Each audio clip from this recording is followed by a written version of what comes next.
जय हिंद। दोस्तों, Hindi to English series के इस सीरीज में जो ग्रामर का चैप्टर मैंने उठाया है वो है प्रीपोजिशन, जो आपके लिए सबसे यूजफुल टॉपिक होने जा रहा है। दोस्तों, प्रीपोजिशन से रिलेटेड कुछ खास पैटर्न जो बच्चे यूज करते हैं और गलतियां होती है वो ये है कि वो हमेशा जो हिंदी में बोलते हैं और बोलने के क्रम में जो प्रीपोजिशन को हिंदी मीनिंग के अनुसार याद किए हुए हैं उनसे गलतियां होती है। जैसे अगर मैं कह रहा हूं कि मैंने आप पे अटैक किया, तो याद कर लेते हैं ऑन का मतलब पर होता है, इसलिए हम यहाँ पे ऑन लगाते हैं। या अगर मैं कहता हूं कि मैं इस एग्ज़ाम में पास किया, ऐसा ही बोलते हैं ना, मैंने इस एग्ज़ाम में उत्तीर्ण हुआ या मैं पास किया। किस एग्ज़ाम में? इस एग्ज़ाम में। तो मे का इन होता है, ऐसा सोच के इन लगा देते हैं।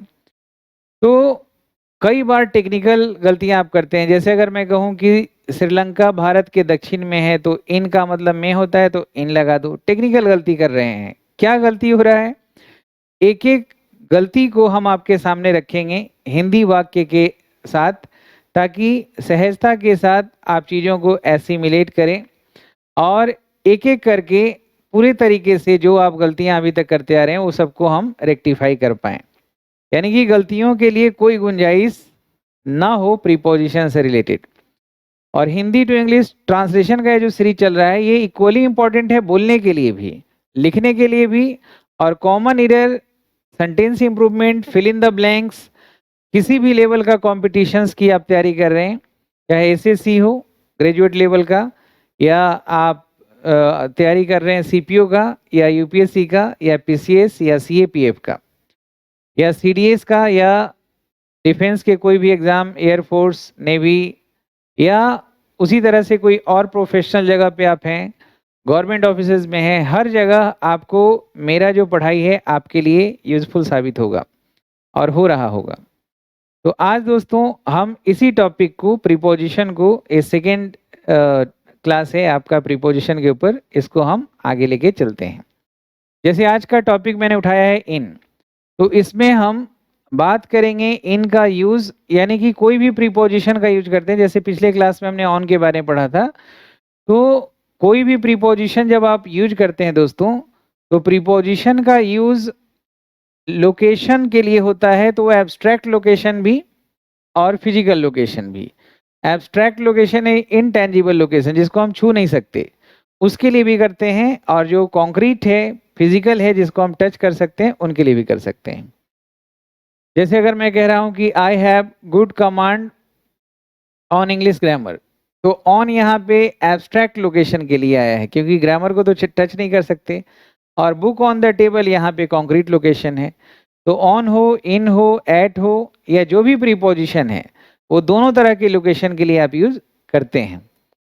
तो आज मैं कुछ प्रीपोजिशनल फ्रेजेज भी यूज करूंगा, और हिंदी बोल के जो आप सेंटेंस में प्रीपोजिशन को सही ठहराते हैं उसकी गलतियां हम दूर करेंगे। क्या टेक्निकल गलती होती है उसको हम आज समझते हैं। वैसे आपको पता है ये जो होता है, कोई अटैचमेंट दिखाता है कि कोई चीज किसी सरफेस पे अटैच्ड है, और इसका उल्टा जो होता है ओ डबल एफ ऑफ, ये डिटैचमेंट दिखाता है। तो इन का मतलब क्या होता है? इनसाइड, यानी कि कोई चीज अगर किसी चीज के अंदर में है तभी आप इनका यूज करेंगे, इनसाइड लोकेशन के लिए होगा। और कोई भी प्रीपोजिशन टाइम बताता है तो टाइम के लिए भी होगा, और साथ में डायरेक्शन के लिए भी आप इनका यूज करेंगे। यानी कोई भी प्रीपोजिशन टाइम, डायरेक्शन और लोकेशन, जैसे ये इनसाइड समथिंग है, यानी कि इनसाइड लोकेशन के लिए इनका यूज हम करते हैं। तो हमारा जो पैटर्न है वो ये है कि कुछ तो हम अपने लिखने, पढ़ने, बोलने का, समझने का स्टैंडर्ड भी थोड़ा बढ़ाएं, इसलिए प्रीपोजिशनल फ्रेजेस याद रखिए। प्रीपोजिशनल फ्रेजेस बोल रहे हैं तो इसका मतलब ये नहीं हुआ कि वो प्रीपोजिशन है। फ्रेज प्रीपोजिशन बोलेंगे तब वो प्रीपोजिशन है। तो आज हम प्रीपोजिशन इन का भी प्रयोग करेंगे, कुछ और भी प्रीपोजिशन अगर हो सकता है तो दिमाग लगाइए, और कुछ इंपॉर्टेंट जो है आपके प्रीपोजिशनल फ्रेजेस जो एडजेक्टिव, एडवर्ब और नाउन का काम करता है उनको भी रखेंगे। दोस्तों इसके पहले क्लास को आगे बढ़ाएं, मैं बता दूं कि श्याम शर्मा क्लासेज आपको online class, pen drive course, Google drive course, books, ये सारे कॉम्पिटिशन्स के लिए एसएससी बैंक पीओ के लिए प्रोवाइड करता है। बहुत ईमानदारी, कमिटमेंट और मेहनत से बनाया हुआ ये सारा कोर्स आपके लिए इम्पोर्टेंट है। आप श्याम शर्मा क्लासेस के ऐप को प्ले स्टोर से जाके डाउनलोड करें और सिर्फ कंप्लीट इंग्लिश कोर्स जो रिकॉर्डेड वीडियोज है वो परचेज करें, और बाकी जो तमाम उपलब्ध जो वीडियोज़ हैं, कोर्सेज हैं ऐप पे, वो आपको फ्री ऑफ कॉस्ट दी जाती हैं। आप 9599614791 पे कॉल करके भी सारी जानकारी प्राप्त कर सकते हैं। देखिए दोस्तों, इसमें लिखा हुआ है कि मैं आज शाम को आऊँगा, यानी कि मैं आज शाम को आऊँगा। का के लिए टू का भी मोस्टली हम यूज़ करते हैं। वैसे ये बात भी सही है कि हमें कोई पैटर्न बनाना पड़ता है। इनसाइड समथिंग के लिए होता है, टेक्निकल बात है समझना, ये कोई चीज़ किसी चीज़ के अंदर में है उसके लिए होता है। तो हम हिंदी भी जब बोलते हैं तो कई ऐसी चीज़ें हैं जो किसी चीज़ के अंदर है, तो उसमें हम में का उच्चारण करते हैं। तो इसलिए ज़्यादातर जगह पे इन लगाना सही है, लेकिन टेक्निकल पॉइंट को समझे बिना आप कई गलती करेंगे। जैसे मैं आज शाम में आऊँगा, तो कभी भी आप इवनिंग है, मॉर्निंग है तो इन लगाते हैं। मंथ का नाम है, जनवरी है, फरवरी है, इन लगाते हैं। तो कोई ईयर है, इन लगाते हैं। तो इन का मतलब कोई चीज़ किसी चीज़ के अंदर में है, तब लगाते हैं। मैं आज शाम को आऊँगा, या हम बोलने में गलती करते हैं हिंदी में, मैं आज शाम में आऊँगा, वो सही भी माना जाता है, मैं आज शाम में आऊँगा। तो क्या इवनिंग जो वर्ड है, इवनिंग, ये जो डे पार्टिकल है, इवनिंग, मॉर्निंग, इसके लिए हम इन का यूज़ करते हैं। तो क्या हम टेक्निकल पॉइंट को समझे बिना यहाँ इन लगा सकते हैं? आप समझ रहे हो, कल जो मैंने आपको पढ़ाया था उसी से रिलेटेड मैंने पॉइंट रखा है। तो आपको पता है कि I will come in this evening, इसलिए कि यहाँ पे इवनिंग वर्ड है, इसलिए कि यहाँ पे इवनिंग है और इवनिंग के साथ इन लगता है, इन हमने लगाया है। ये सही है या गलत है? और गलत है तो क्यों गलत है? अगर सिर्फ इवनिंग होता तो इन सही है, लेकिन this evening, each evening, every evening, next evening, last evening, ये क्या बना देगा? एडवर्ब। तो फिर प्रीपोजिशन का यूज हम एडवर्ब से रिलेशन बताने के लिए तो करते नहीं है, ये एडवर्ब फ्रेज बन गया है। तो एडवर्ब फ्रेज कल भी हमने पढ़ा था कि एडवर्ब फ्रेज या एडवर्बियल वर्ड्स के पहले, एडजेक्टिव के पहले, वर्ब के पहले प्रीपोजिशन नहीं लगाते। तो यहाँ पे इन हमारा गलत हो जाएगा। तो ये जैसे कल याद है, I will attack on him, गलत, आई विल अटैक हिम, कारण क्या था आपको पता है। I will come on Monday तो ठीक है, लेकिन ऑन नेक्स्ट मंडे गलत हो जा रहा था क्योंकि वो एडवर्बियल फ्रेज बन रहा था। तो जिन बच्चों ने इनको नहीं लिखा है वो सही है। इसी तरह से टेक्निकल पॉइंट को ध्यान में रखते हुए अगला वाक्य भी देखिए और सही करने का कोशिश करिए। एक एक करके हम हर एक गलतियों को निकाल बाहर करेंगे और पूर्ण रूप से प्रीपोजिशन को अच्छे से समझ जाएंगे। और जो बच्चे Hindi to English translation series पूरा नहीं देखे हैं, शुरू से देखिए, बहुत मजा आएगा। इतना मजा आएगा, इतना ज्ञान बढ़ेगा कि आपका कॉन्फिडेंस बहुत ऊपर चला जाएगा दोस्त। अब यहाँ भी हिंदी जब बोलते हैं तो बिल्कुल सही लगता है हिंदी के हिसाब से, लेकिन जब हम इंग्लिश बोलते हैं तो कुछ टेक्निकल चीज़ों को, टेक्निकल पॉइंट्स को ध्यान में रखने की ज़रूरत है। मैं इस परीक्षा में उत्तीर्ण हो जाऊंगा, यही बोलते हैं ना हिंदी में। अब अगर मैं इसको लिटरली जो लिखा है उसके हिसाब से अगर बनाए तो क्या हो जाएगा? I will pass in this examination, यही होगा ना। अब ये बताइए कि क्या हमने प्रीपोजिशन इन का यूज जो किया है वो सही है या गलत है? और अगर ये सही है तो क्यों, और गलत है तो क्यों? परीक्षा में पास कर जाएंगे, इन जो बोले हैं वो सही तो लग रहा है, लेकिन जरा याद करिए क्या पास करेंगे? एग्जाम। तो पास जो है ये हमारा ट्रांजिटिव वर्ब है। ट्रांजिटिव वर्ब का मतलब क्या होता है कि जब एक्शन सब्जेक्ट से ऑब्जेक्ट तक जाए तो इसका अपना ऑब्जेक्ट होता है। तो फिर प्रीपोजिशन लगा के इसको प्रीपोजिशन का ऑब्जेक्ट नहीं बनाइए। ये ट्रांजिटिव वर्ब है, बिना ऑब्जेक्ट का नहीं आएगा, तो ट्रांजिटिव वर्ब का ऑब्जेक्ट है। तो ट्रांजिटिव वर्ब के डायरेक्ट ऑब्जेक्ट के बीच में प्रीपोजिशन का कोई ज़रूरत ही नहीं है। तो ये बात भी आपने कल पढ़ा था, तो वहीं से हमने उठाया। जैसे पढ़ा था ना, I will sign on this paper, तो ये गलत क्यों है? क्योंकि साइन यहाँ ट्रांजिटिव वर्ब है, तो ये भी ट्रांजिटिव वर्ब है, तो यहाँ पे इन क्या होगा? गलत। आई विल पास, क्या पास करेंगे? This examination. तो इस वर्ब का ये डायरेक्ट ऑब्जेक्ट हो गया। तो चाहे तो ये ट्रांजिटिव वर्ब का ऑब्जेक्ट रहे या प्रीपोजिशन का रहे, अब वर्ब अगर हटा देंगे तो फिर वो वाक्य का कोई एग्जिस्टेंस ही नहीं रहेगा। तो इसलिए यहाँ भी प्रीपोजिशन नहीं लगेगा। बोलने में तो लग रहा है कि लगा दे, समझ रहे हैं? अब इस वाक्य को देखिए, ये फिजिकल लोकेशन बता रहा है कि बेंगलुरु जो है, बेंगलोर जो है वो मुंबई के दक्षिण में है। अब यहाँ पे बोलने में तो लग रहा है कि बेंगलोर जो है, जब हिंदी बोलते हैं तो ऐसा ही लगता है कि इन लगाएं, Bangalore is in the south of Mumbai. ये बिल्कुल सही लग रहा है ना दोस्तों? Bangalore is in the south of Mumbai, लेकिन इन क्या बताता है कि कोई चीज इनसाइड है। इसका मतलब हम बता रहे हैं कि बेंगलोर मुंबई के अंदर है। इसके अनुसार यही हुआ ना, क्योंकि इन का मतलब कि कोई चीज भीतर है। अगर मैं यहाँ पे बोलूं कि अंधेरी मुंबई के दक्षिण में है, और तो अंधेरी मुंबई के अंदर में ही अगर है, खैर इन्फॉर्मेशन चाहे गलत हो, लेकिन हम ग्रामर के हिसाब से बात कर रहे हैं कि अंधेरी मुंबई के दक्षिण में है या पूरब में है, उत्तर में है, दक्षिण में है, तो वो अंधेरी जो है या दादर है तो मुंबई का हिस्सा है, तो मुंबई के अंदर में ही है, तो वहाँ इन सही है। लेकिन ये बेंगलोर और मुंबई दो अलग अलग एग्जिस्टेंस है, कोई किसी के अंदर में नहीं है। तो यहाँ पे हम इन साइड लोकेशन नहीं बल्कि डायरेक्शन बता रहे हैं। तो यहाँ पे इन गलत है, समझ रहे हैं? तो प्रीपोजिशन का सही तरीके से इस्तेमाल तब होगा जब उसका प्रीपोजिशन के सही यूसेज पे हम फोकस करें, और वही हम यहाँ पे फोकस कर रहे हैं और बता रहे हैं कि देखिए कितना बड़ा ब्लंडर है।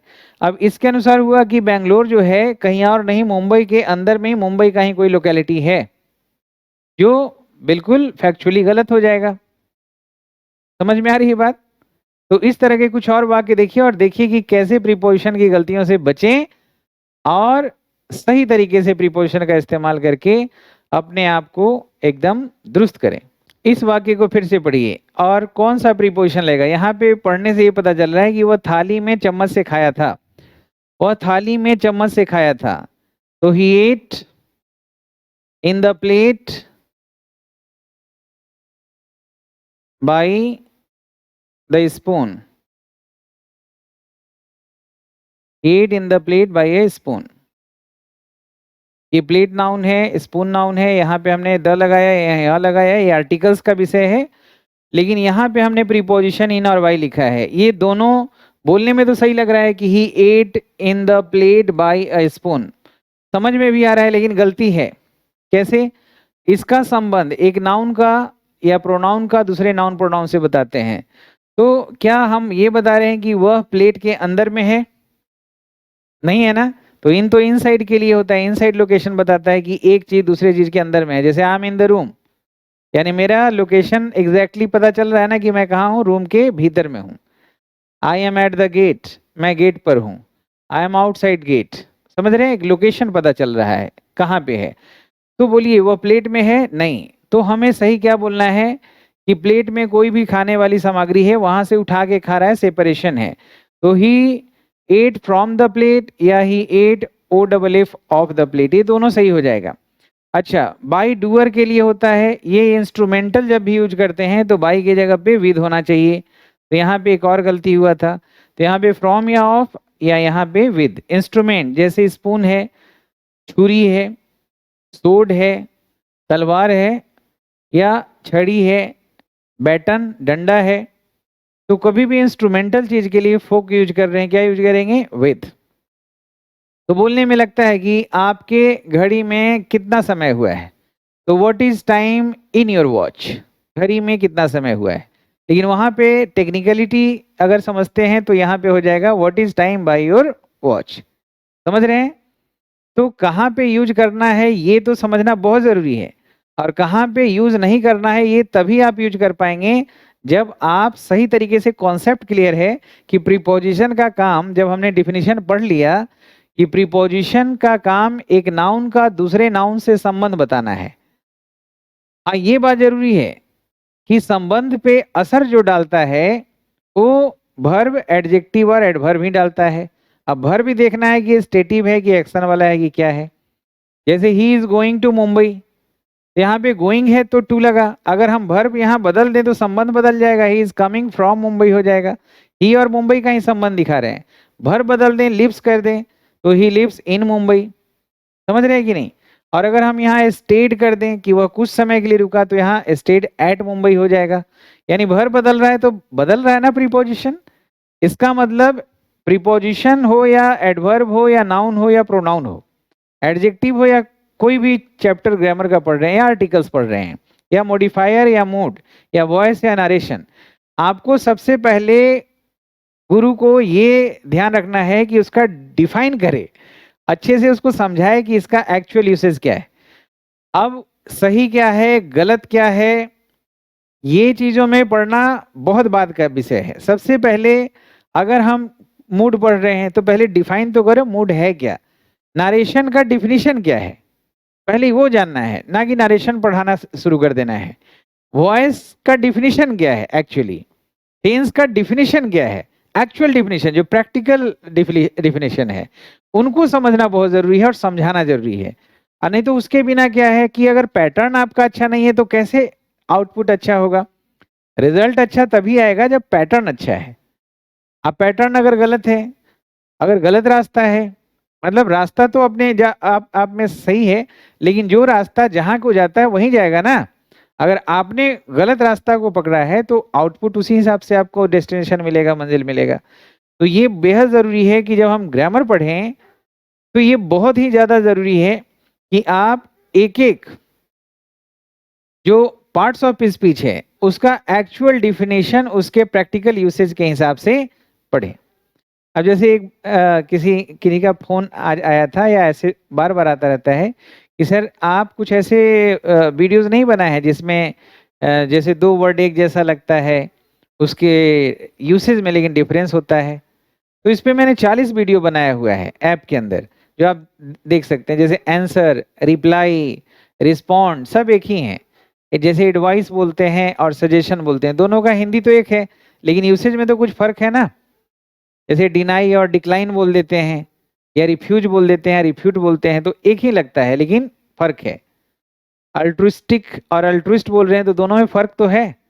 तो ये एक एक यूसेज जब समझते हैं एक एक शब्द का, उसका ग्रामेटिकल एस्पेक्ट, तब आप गलतियां बिल्कुल कम करते हैं दोस्तों। यानी पैटर्न अच्छा है तो आउटपुट अच्छा आएगा। पैटर्न यानी कि डिफिनीशन पहले जानिए उसके प्रैक्टिकल यूसेज के हिसाब से।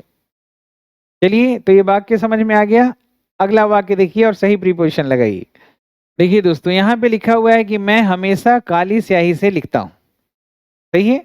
तो इसमें क्या होना चाहिए, तो काली स्याही कोई इंस्ट्रूमेंट तो है नहीं कि विद लगाएंगे, तो काली स्याही से जो भी अक्षर होगा वो इंक के अंदर में ही होगा। तो यहाँ इन का प्रयोग करना है, ना कि बाई और विद। तो यहाँ पे लिखेंगे I always write in black ink. और अगर हम यहाँ पे नाउन बदल दें, कॉस्टली पेन लिख दें तो क्या हो जाएगा, पेन तो इंस्ट्रूमेंट है तो विद हो जाएगा। तो यहाँ पे इन जो लगा है ये सही है, इन की जगह बाई और विद लगाएंगे तो गलत हो जाएगा। सबका अपना अपना यूसेज है दोस्तों। इस वाक्य को देखिए और बड़ा ध्यान से देखिए कि मेढक जो नाउन है, जो एक एम्फीबियन है, एम्फीबियस बोलेंगे तो एडजेक्टिव, एम्फीबियन बोलेंगे तो नाउन, और नाउन अगर काउंटेबल है तो आर्टिकल्स लगाना है। तो मेढक एक उभयचर है।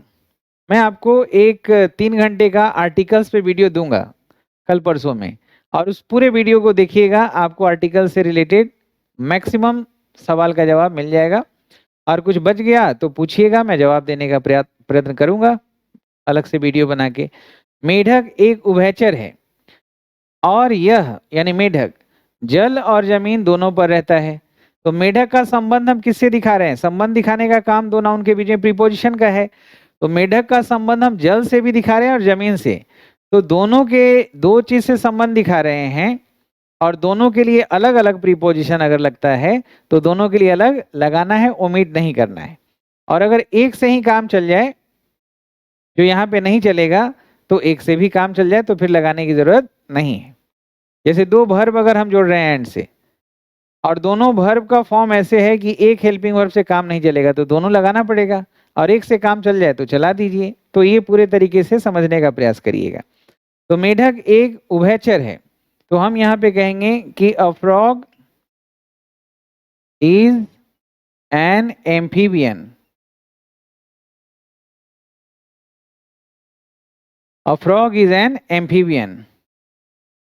It lives in water. तो यहाँ एक वाटर से संबंध है, वाटर के लिए इन लगाएंगे, पानी में इनसाइड होता है, एंड ऑन अर्थ, और यहाँ द नहीं लगाएंगे, यहाँ पे पूरे अर्थ की बात नहीं हो रही है, सरफेस की बात हो रही है। तो ये आर्टिकल्स में इसको मैंने बहुत अच्छे से समझाया है। मैं फिर से एक वीडियो बनाऊंगा 3 घंटे का, जैसे मॉडिफायर का मैंने 3 घंटे का दिया है। तो यहाँ पे देखिए, एक नाउन का यहाँ पे एक नाउन से संबंध नहीं, 2 नाउन से संबंध है। तो फ्रॉग पानी में रहता है इन, और जमीन पर रहता है ऑन। तो कई बार एग्जाम में है एक देगा और एक छोड़ देगा, तो ध्यान में रहे। अगर एक से काम चल जाता in sweet water salt water, तो एक से काम चल जाता, तो in sweet water and salt water, उसके लिए प्रीपोजिशन एक ही, दोनों के लिए काम हो जाता है यहाँ पे। इसमें जरा दिमाग लगाइए दोस्तों, क्या होना चाहिए? थका होने के कारण, तो बीइंग टायर्ड, टायर्ड जो है यहाँ पे एडजेक्टिव है, बीइंग टायर्ड, और बीइंग यहाँ प्रेजेंट पार्टिसिपल है, ये भी एडजेक्टिव है, और ये आया है, ये पूरा का पूरा पार्टिसिपल फ्रेज मेरे लिए आया है, आई के लिए। मैं आराम किया, I rested under the shade of a tree. बताइए इसमें क्या गलती मैंने किया है? क्या है जो अंडर प्रीपोजिशन है, जैसे बोलते हैं ना अंडर बीनीथ, सब का अर्थ अलग होता है। बीनीथ भी प्रीपोजिशन है, अंडर भी है, बिलो भी होता है ना, लेकिन सबके यूसेज में फर्क है। तो यहाँ पे अंडर का प्रयोग सही है। अंडर क्या बताता है कि कोई चीज किसी चीज के नीचे है, लेकिन यहाँ पे जो संबंध दिखाया जा रहा है, अंडर के बाद जो नाउन है वो सेड है, और ये ट्री के लिए जो प्रीपोजिशन आया है ऑफ है, तो अंडर द ट्री सही है। लेकिन यहाँ पे जो आया है सेड के लिए, तो छाया के अंदर, जैसे एक फील्ड होता है, फील्ड के अंदर, तो इन द फील्ड बोलते हैं ना, यानी कि एक कैंपस के अंदर में ही काम हो रहा है, एक सर्कल के अंदर। तो यहाँ पे अंडर गलत है और यहाँ पे इन होगा, लेकिन ईरर में अंडर ही लगा के इन सारे सेंटेंसेस में आपसे पूछेगा, आपको कंफ्यूज करेगा। अब यहाँ पे देखिए अगला जो वाक्य है, तुम बिना अनुमति के इस कार्यालय में प्रवेश किया था। तो आप प्रवेश तो किए थे, एंटर्ड, इसके साथ भी इन लगा देते हैं या इनटू लगा देते हैं। Enter, you entered into this office without permission, without permission. अब यहाँ पे इनटू सही है, कई बार इंटर के साथ इनटू का प्रयोग सही होता है, लेकिन यहाँ पे फिजिकल लोकेशन है, ऑफिस फिजिकल लोकेशन है, तो इंटर का मतलब किसी चीज के अंदर प्रवेश करना ही होता है। तो यहाँ पे इनटू का यूज जो है गलत है। लेकिन अगर इंटर इनटू के आगे फिजिकल लोकेशन ना हो के एब्स्ट्रैक्ट लोकेशन हो, जैसे कोई बिजनेस हो, कॉम्पैक्ट हो, एग्रीमेंट हो, तब फिर वहाँ पे उसका मतलब शुरुआत करना हो जाता है, और फिर वहाँ पे सही है। तो आगे बहुत कुछ देखना है कि वो जो नाउन है वो कौन सा है, उसके हिसाब से प्रीपोजिशन बदलेगा, और बीच में जो दोनों नाउन के बीच में जो वर्ब एडजेक्टिव है उनके अनुसार भी चीजें बदलती हैं। तो आप इन चीजों को बहुत बारीकी से देखिएगा, धीरे धीरे बिल्कुल आप सीख जाएंगे प्रीपोजिशन। देखिए अब यहाँ पे 2 नाउन के बीच में संबंध दिखाना है प्रीपोजिशन सही लगा के, लेकिन बीच में जो एडजेक्टिव है उसके हिसाब से प्रीपोजिशन बदलेगा। यहाँ पे है कि इस भोजन में, आप बनाइए खुद से भी और सोचिए कि जो आप बना रहे हैं और मैं जो कोशिश कर रहा हूँ दोनों एक है कि डिफरेंस है, कहाँ डिफरेंस आ रहा है। This food is deficient, deficient का मतलब अभाव होता है, एडजेक्टिव है, डिफिशियंसी नाउन हो जाएगा। तो डिफिशियंट वर्ड है, डिफिशियंट है, अबंडेंट है, उसके साथ इन का प्रयोग होता है। डिफिशियंट मतलब भरपूर और कमी, और अबंडेंट का मतलब क्या हो जाता है, अत्यधिक, दोनों के साथ इन लगता है। डिफिशियंट इन विटामिन्स, विटामिन्स कई होता है, कोई आर्टिकल्स नहीं लगा रहे हैं तो प्लुरल में लिखना है, एंड प्रोटीन सही है। तो डिफिशियंट के साथ इन लगता है, तो एक सर्टेन प्रीपोजिशन सर्टेन एडजेक्टिव के साथ लगता है, वो फिक्स होता है, उसे भी हमें ध्यान में रखना है। इसमें भी मैंने काफी कुछ दिया है, आगे देखिए। और मैं आपको बता दूं कि ये सारे सेंटेंसेस जो हैं मेंटर ऑफ कॉमन एरर से ही मैं दे रहा हूँ, प्रीपोजिशन के चैप्टर से। तो जो बच्चे बनाए हैं उनके लिए बड़ा आसान लग रहा होगा। वह अशोका रोड पर मकान नंबर 7 में रहता है। यानी कि उनका संबंध अशोका रोड से भी दिखाना है और मकान नंबर 7 से भी दिखाना है। क्या सही प्रीपोजिशन होगा जरा देखिए। तो कहाँ रहते हैं? He lives on Ashoka road. He lives on Ashoka road. अच्छा, यहाँ पे ऑन द अशोका रोड होगा। क्यों? क्योंकि अशोका भी नाउन है और रोड भी नाउन है, तो ये एडजेक्टिव हो जाएगा। ये पर्टिकुलराइज कर दिया तो द लगा। He lives on the Ashoka road, और ऑन का मतलब अटैच्ड हो गया, रोड से अटैच्ड है, यानी रोड के किनारे सटा हुआ। और एक निश्चित लोकेशन को बताने के लिए सिर्फ एक ही प्रीपोजिशन है, एट।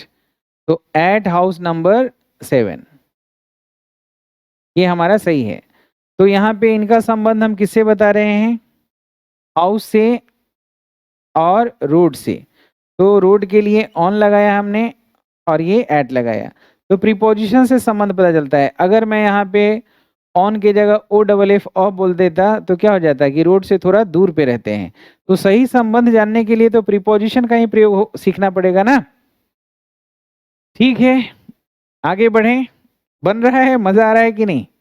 आप कमेंट कर करके बताते रहिएगा। चलिए अगला वाक्य देखिए। देखिए अब यहाँ से जो वाक्य मिल रहा है ना दोस्तों, इसमें आपको प्रीपोजिशनल फ्रेजेस का यूज करना है। ठीक है, तो उसके अनुसार, वैसे तो हम कई अलग शब्दों से ही बोल सकते हैं, लेकिन प्रीपोजिशनल फ्रेजेस के अनुसार, ताकि कुछ प्रीपोजिशनल फ्रेजेस भी धीरे धीरे यूज में लाना आप सीख जाएं। तो मैं आपको संक्षिप्त में इस घटना को बताऊंगा। तो I will tell you, tell मतलब बताना होता है, टेल ट्रांजिटिव वर्ब है इसलिए कोई प्रीपोजिशन नहीं लगा। I will tell you about this event in a nutshell. Event के जगह आप चाहें तो ऑकुरेंस भी लिख सकते हैं, OCCURRENC। ऑकुरेंस का मतलब ही घटना है। इन a nutshell, in a nutshell क्या है? प्रीपोजिशन पे खत्म है, नाउन पे शुरू हुआ है, प्रीपोजिशन से नाउन पे खत्म है, इसको हम कहेंगे प्रीपोजिशनल फ्रेज। और कैसे बताएंगे? इन अ नटसेल। तो इसको हम यहाँ पे ऐसे भी कह सकते हैं, ब्रीफली। तो ये हमारा एडवर्बियल वर्ड हो जाएगा और ये एडवर्बियल फ्रेज हो जाएगा, मैनर वाला। सही है दोस्तों? इसमें भी सही प्रीपोजिशनल फ्रेज का यूज करना है आपको। मेरी पढ़ाई जोर शोर से चल रही थी। तो my studies, studies plural common noun है। माई स्टडीज पास्ट में है इसलिए वर्ब भी प्लूरल रहेगा। Were going on in full swing. Full swing का मतलब होता है पूरे जोर शोर से। कैसे चल रहा था? Adverbial phrase. सही है, तो ये हमारा प्रीपोजिशनल फ्रेज हुआ जिनका हमने यहाँ पे यूज किया है। देखिए अगला जो वाक्य है इसमें भी प्रीपोजिशनल फ्रेज का यूज कर रहे हैं, ताकि जो भी इडियम, फ्रेजेस, फ्रेजल वर्ब, ये सब प्रीपोजिशनल फ्रेज आप पढ़ें वो सब यूज में लाएं। और इस सब पे मैं आपका हिंदी टू इंग्लिश ट्रांसलेशन आपको बता रहा हूँ। तो मैं उलझन में हूँ, तो उलझन में रहना वैसे तो इन अ डायलिमा भी बोल सकते हैं। I am in a fix, in a fix का मतलब ही हो गया कि I am in a dilemma. I am in a fix, क्यों फिक्स में है? अपनी आगे की भविष्य के संबंध में। तो in a fix in respect of, in respect of या इन रिगार्ड टू भी बोल सकते हैं। रिगार्ड टू या रिगार्डिंग भी बोल सकते हैं, ये भी प्रीपोजिशन का काम करता है। लेकिन इन रिस्पेक्ट ऑफ और इन अ फिक्स में कौन प्रीपोजिशनल फ्रेज है और कौन फ्रेज प्रीपोजिशन है बताइएगा। रिगार्डिंग माय फ्यूचर, इमिनेंट का मतलब आगे का होता है, लेकिन ये माय फ्यूचर मतलब फ्यूचर आगे ही आएगा तो वो सुपरफ्लुअस हो जाएगा। तो यहाँ पे इन रिस्पेक्ट ऑफ, ये जो है हमारा फ्रेज प्रीपोजिशन है, यानी प्रीपोजिशन का काम करेगा। इन रिगार्ड टू ये प्रीपोजिशन का काम करेगा, ये तो प्रीपोजिशन है ही, ये सब हमारा फ्रेज प्रीपोजिशन। लेकिन यहाँ पे लास्ट में नाउन है, ये हमारा प्रीपोजिशनल फ्रेज हो जाएगा, यानी कि ये एडजेक्टिव का काम कर रहा है। देखिए इस वाक्य में है, मैं उस घायल व्यक्ति को ठीक समय पर हॉस्पिटल लेके गया, जान बच गई। तो अब यहाँ पे भी आपको एक प्रीपोजिशनल फ्रेज का यूज करना है। ठीक समय पर क्या यूज करेंगे? तो यहाँ लिखेंगे I took the injured person to the hospital या टू हॉस्पिटल। प्राइमरी पर्पस है, द नहीं लगाइएगा, टू हॉस्पिटल। सही समय के लिए होता है in the nick of time. तो in the nick of time जो है एकदम ठीक समय पे। तो ये जो है हमारा प्रीपोजिशनल फ्रेज है, in the nick of time. इसमें भी एक सही प्रीपोजिशनल फ्रेज आपको यूज करना है। उसी दौरान इसके लिए क्या यूज करते हैं? तो तुम पढ़ रहे थे, तो हम यहाँ पे लिखेंगे कि you were studying in the mean time. और ध्यान रखिएगा गैप है कि नहीं है, इन द मीन टाइम एक साथ। इन द मीन टाइम के जगह पे एक और वर्ड आपको बता दें, मीन वाइल। उसी दौरान आप पढ़ रहे थे, उसी दौरान मैं क्या कर रहा था? I was preparing. देख रहे हैं अंग्रेजी लिखना कितना आसान है दोस्तों। ब्रेकफास्ट आपके लिए, ठीक है। तो इन द मीन टाइम या मीन वाइल या ड्यूरिंग भी बोलते हैं, ये भी क्या है? के दौरान, ये भी हमारा प्रीपोजिशन ही है, ठीक है। इसी तरह से आप और देखिए आगे, और प्रीपोजिशनल फ्रेजेस का इस्तेमाल करिए जम के। वे लोग दिन दहाड़े उस दुकान को लूट लिए थे। प्रीपोजिशनल फ्रेज दिन दहाड़े का क्या होता है, क्या हो जाएगा? दे रॉब्ड, ट्रांजिटिव वर्ब है, तो इसका ऑब्जेक्ट दीजिए, they robbed the shop in a broad daylight. Broad day और लाइट एक साथ लिखना है, ब्रॉड डे लाइट, ठीक है। ये हमारा प्रीपोजिशनल फ्रेज है, दिन दहाड़े। यहाँ है दोस्तों, आखिरकार भारत को ओलंपिक 2021 में गोल्ड मेडल मिला। तो यहाँ पे एक प्रीपोजिशनल फ्रेज हो गया। आखिरकार को इवेंचुअली या फाइनली भी बोलते हैं, या इसके लिए प्रीपोजिशनल फ्रेज है in the long run. In the long run India got a gold medal in the लगाना है, ओलंपिक 2021। मैं एक आर्टिकल्स का 1-3 घंटे का वीडियो दे रहा हूँ, सारा समझ में आ जाएगा। अगला जो सेंटेंस है दोस्तों कि यहाँ आसपास कोई तालाब नहीं है। इसमें आसपास के लिए कौन सा प्रीपोजिशनल फ्रेज यूज करेंगे? पता है तो ठीक है, नहीं तो जान जाइए। लिखेंगे यहाँ there is no pond, no determiner है, नॉट लगाएंगे तो एनी लगाना होगा, not any pond, no pond एक ही बात है। There is no pond in the vicinity. Vicinity का मतलब होता है आसपास, तो ये हमारा प्रीपोजिशनल फ्रेज है, इन द विसिनिटी, आसपास। There is no hotel in the vicinity, यानी आसपास कोई होटल नहीं है। तो दोस्तों उम्मीद कर रहा हूँ ये जो सीरीज है हिंदी टू इंग्लिश ट्रांसलेशन का, ये आपको बहुत ही अच्छा लग रहा होगा, एंजॉय कर रहे होंगे। ज्ञान का संवर्धन हो रहा है, आपका वृद्धि हो रहा है, इंक्रीज कर रहा है आपका नॉलेज। और ये knowledge in the long run आपको जीत दिलाएगा in respect of, in regard to your eminent career. और ये सारे जो प्रीपोजिशनल फ्रेजेस हैं या प्रीपोजिशन का सही इस्तेमाल, और ये प्रीपोजिशन अलग अलग वर्ब के साथ लग के फ्रेजल वर्ब जो बनाता है, उस पर भी हम आपको ये हिंदी टू इंग्लिश ट्रांसलेशन की सीरीज में ही वो भी बताएंगे। और इसके अलावा इडियम फ्रेजेस में भी कहाँ कहाँ प्रीपोजिशन का ध्यान रखना है वो भी बताएंगे। लेकिन एक बार प्रीपोजिशन को अच्छे से हम लोग रिफ्रेश कर लें। और आज हमारा बस यही उद्देश्य था कि धीरे धीरे आपके माइंड में ये बात बैठा दें कि हम प्रीपोजिशन की गलतियों को ओवरकम कर सकते हैं, बशर्ते कि जो विषय हम पढ़ रहे हैं उसके बारे में हम अच्छे समझें, उसके पैटर्न को समझें, कॉन्सेप्ट को समझें। तो आउटपुट हमारा जो है 100% सही होगा, क्योंकि पैटर्न हमारा सही था। तो आप हंसते रहेंगे, मुस्कुराते रहेंगे, अपना ख्याल रखिएगा। जय हिंद, जय भारत।